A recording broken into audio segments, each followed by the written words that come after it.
Aaron Hudy, Vice President Corporate Sales for Toshiba America Medical Systems, spoke about their use of the virtual job tryout at the SIOP conference in Atlanta 2010. Good afternoon.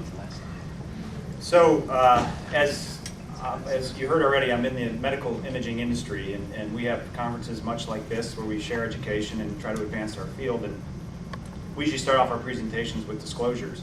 And mine, as you already heard part of it, I'm not an IO psychologist. I have nothing to do with human resources. So you ask yourself, what am I doing here presenting, right? Kind of a strange thing. And I ask myself that same thing. But Toshiba is a huge company, right? We spend a lot in technology. You know us for televisions and laptops, but we extend beyond that. This is just some of our stats here. We're a very large company, and so looking for and having good people is really what separates us. My challenge running the United States for sales, I have about 200 account executives, which is the position I'm going to focus on. They carry annual quotas about $5 million a year. An average deal is $1.5 million. That's pretty much the cost of each one of those systems that are there. So in the realm of capital equipment sales, this is sort of the summit. Again, we've heard a lot about selection systems and high volume hiring, but one of our challenges that I looked at was we have lower volume hiring. We said I only have 200 people. We have maybe a 8 or 10% turnover a year. Much of that is forced, but we're looking for the best. The difference between a good hire and a bad hire is quite different in millions of dollars. So this is a high impact hire. That's what I mean by that. We believe that we separate ourselves, and why we're doing so well, because of our people making the difference, as I mentioned earlier. And we want to establish that brand on the front end when we're sourcing candidates. Their first impression of Toshiba, we want our candidates to know what our culture is all about and what life is really going to be like for them. And even if we don't hire them, we want to leave them with the right impression right out of the gate. And one of the very first touch points is very important to us. We're telling first about our organization. We're telling the truth here too. We even disclose some of our warts. We're not trying to profess that we're the best company ever. We've got strengths and weaknesses. We want our candidates to really come in with the right expectation of what they're walking into. If they're interested, after they hear about our organization, they go in now and get a preview of the job. Being a salesperson for an AE. Again, I think it's important that we took a cross-section of our best account executives in the company and built this story. We asked them what life is like here. It wasn't just me developing what I wanted the company to look like. It was what they really say the company's, what it truly is being inside of the company. Then the second part of it, after they click through the org preview, the job preview, they go on to the actual assessment. And as I mentioned already, we used a team of people in this job to develop this assessment. You can see some of the screenshots. It's very custom. We're talking about procedures and revenues in one section of a thing, a very real task, if you will, that a salesperson needs to be able to do in the job. Before this tool, it was very difficult to assess that.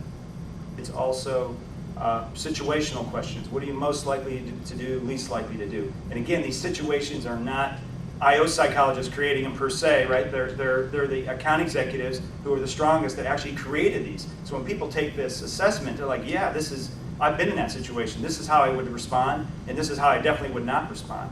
And we actually have statistical correlations on how the group that had the highest bookings, how they actually respond in a particular situation versus the bottom of the pack that performed poorly in bookings, and how they responded to that exact same situation. It was very telling, and I think for me, created buy-in for my very seasoned zone VPs. They had to want to do this. And by showing them, taking them through this process, being part of the creation of it, and showing them through this, they actually began to own this and use it and believe in it. And we've got the credibility across the country. This is our #1 tool that we use. The last point, again, we're always building our brand. So throughout, as we're segueing into different sections, we're continually communicating about the brand of our organization, again, to the prospective candidate. So what's been the impact? I think that the biggest outcome is we had that our assessment truly was correlated to what's most important to me.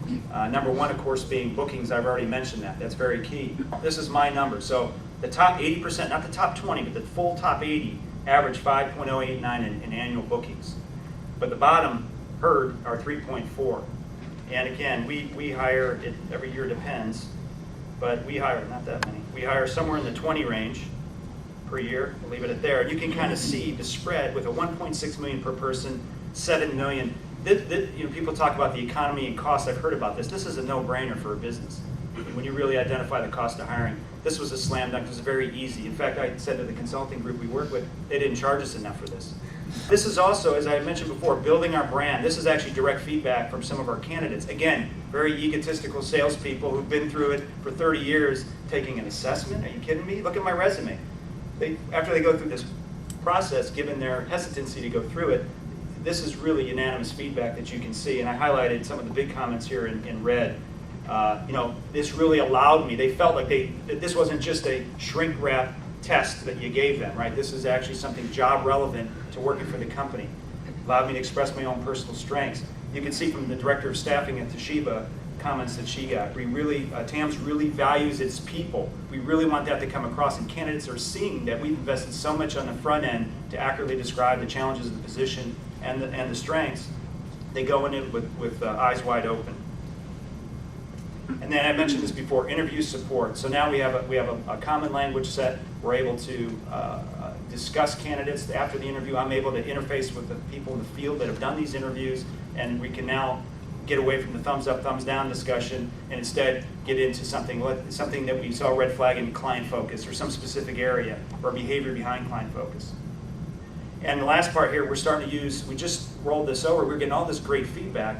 Now we're starting, when we do hire people, we're using the output from the assessment to obviously do development plans for our new hires, which is great information. So it's not just guesswork. We're actually using this now to shape a development plan for our new hires.